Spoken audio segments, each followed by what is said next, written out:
Hey, Cannonkeys. Yeah, this is Scott with Keyboard. I'm taking a look at the Chimmy right now, but it looks like you only sent me like half the keyboard. Oh, I'm sure we sent everything. Can you tell me what you received? Yeah, so I like have the keyboard itself, the plate, and a PCB, and there's nothing else inside it. That sounds right. No. That's like half the keyboard, right? Like, where's the case filler? Where's like the plate foam, the P foam? I mean, am I supposed to cut my own like flex cuts into the PCB? Like, I don't know what's going on over here, man. You don't need any of that. Scott, we don't got no time for your crying.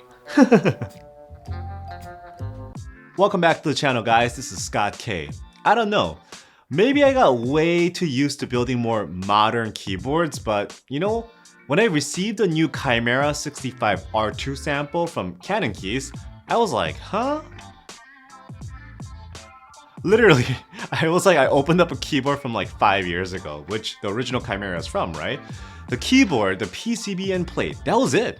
Where's the inch-thick foam kit? Where's the silicone bits, the knobs, the lights, and sliders, and wireless, and screens, and waifus, and... Wait a minute, are we still talking about keyboards right now?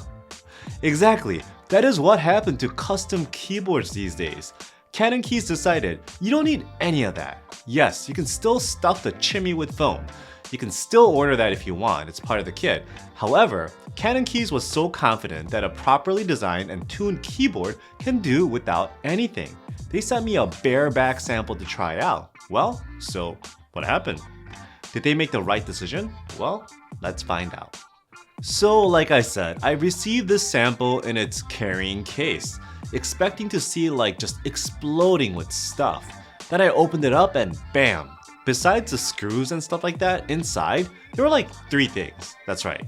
You got like the case, which is gorgeous by the way. Then you go to the PCB, the plainest, most basic PCB I have seen in a long time, especially in a keyboard that costs more than $400. Then this plate. Once again, plain black aluminum plate, no cuts, no fancy nothing. At this point I was like, wow, either they just don't even care anymore, or they're so confident to send a reviewer half-pack keyboard kit, which I confirmed wasn't the case. So, okay, let's take a look at the stuff inside then, right? The PCB is like the most basic, least embellished PCB I have seen in a long time.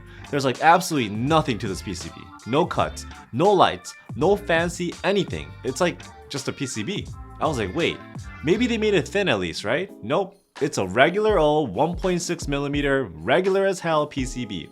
Might as well just made it green, right? Well, it's got some hot swap sockets still, the kale kind. Then you got the plate. Once again, a regular old black aluminum plate. Once again, no flex cuts, no special little mounting system, no hypey G-string, no nothing. I mean, there are these 2 cannons here, and has tabs for the gasket mounting. Oh yes, which this thing is, it's at least a gasket mounted keyboard, right? That is it. There is nothing else for me to talk about even. So let's talk about the case then, right? Yes, the case. It is beautiful. I have the Chimmy. Yes, some people call it that still, by the way. My Chimmy is in the Gallantry colorway. It's a very nice and deep blue with a nice brass weight underneath.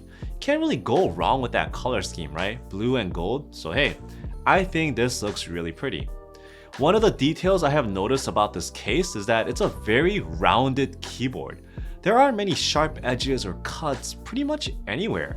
The top case is like an inset design, it just kind of like drops into the lower case, and the edges are all chamfered or rounded to give a more softer appearance. If you recall, the original Chimera took inspiration from like 7 different legendary keyboards, hence why it's called the Chimera even in the first place. If you don't know what a chimera is, it's a mythical animal from like Greek mythology. Bunch of different animals kind of like stitched together like an animal Frankenstein. Wow, even the name of the keyboard makes sense right now, right? The design is simple, yet it's very detailed. While the case is this gorgeous blue, you also have the silver back piece like this to break up the monotony. This is actually my favorite angle of the keyboard right here, where like 3 of the corners kind of all come together and you can see all 3 of the colors and materials all at once. Such a nice detail. In addition, the keyboard has a nice swoopy side, which also blends in a softer aesthetic detail while providing a functional handle to move it around the desk if you need to. Inside, you can see the brass weight with the silver center crest element right in the middle. You flip this bad boy over and you can see how the weight and the crest like punches through from the inside to the out. Overall, a big emphasis on the design of the board since I don't have much else to show off. But before we go into the build details of the keyboard, let's go to a quick message from our sponsor, PCBWay.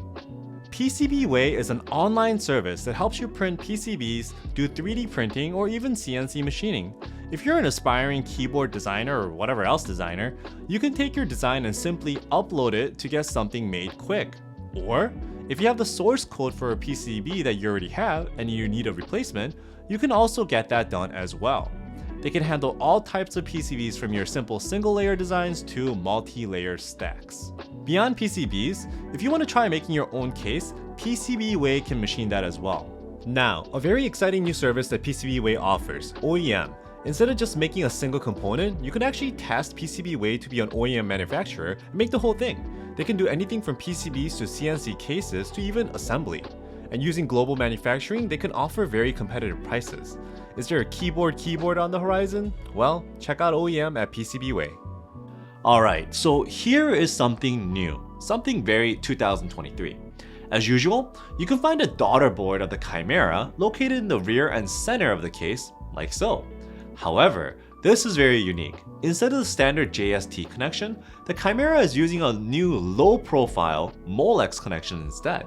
Literally, you just kind of like take the cable and you just press down into it and it just snaps right in.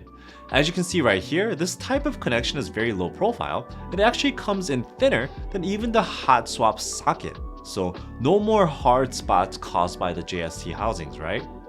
And this being a gasket mounted keyboard, you got the standard pour-on gaskets on the upper case as well as the lower case as so. Even the gaskets are like the OG thinner and harder pour-on strips, so like no soft silicone, none of that stuff going on right here. Alright, for switches, I decided to go with the Gateron Oil Kings. Why? Because these are already looped and filmed and ready to go. Plus, I felt the Oil Kings have a nice middle of the road sound, so it would be good to show off what the Chimera is all about. And finally, the black and black just looks so stealthy, I mean, just look at it. And for stabs, I used the Staebies from AEboards. Once you put the whole thing together, which doesn't actually take much, right? This whole entire thing is only held together by 4 screws. The overall look is so nice. And for keycaps, I decided to go with the set of GMK Blue Samurai. I could have done something like white on black or like straight blue or even black and white, but I felt the gold legends of the Blue Samurai plays off the brass weight of this keyboard really well and completes the look. I think this looks fantastic. I think this is one of the prettiest keyboards I have built recently, and I'm actually very impressed with the look of this keyboard. And you know what? They did it right. But then, so I come back to my first statement. This keyboard was sent with nothing but its bare essentials, like the bare minimums. Can it hold its own like that? The looks are great, but what about the sound? I mean, Cannonkeys was very confident, so you know what? Let's try it out then, right?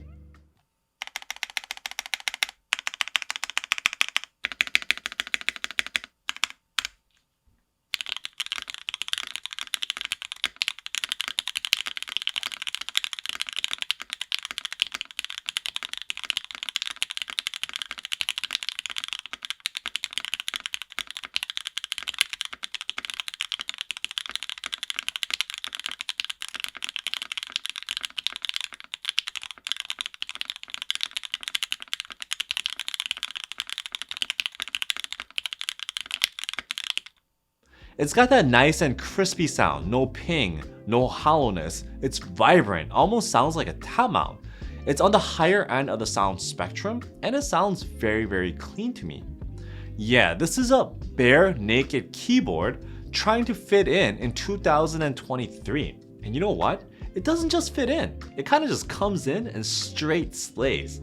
It's like an OG, but doesn't give a crap about all the fads and trends. It does its own thing and does it really well, and it owes nothing to anyone. Yes, the Chimera is expensive.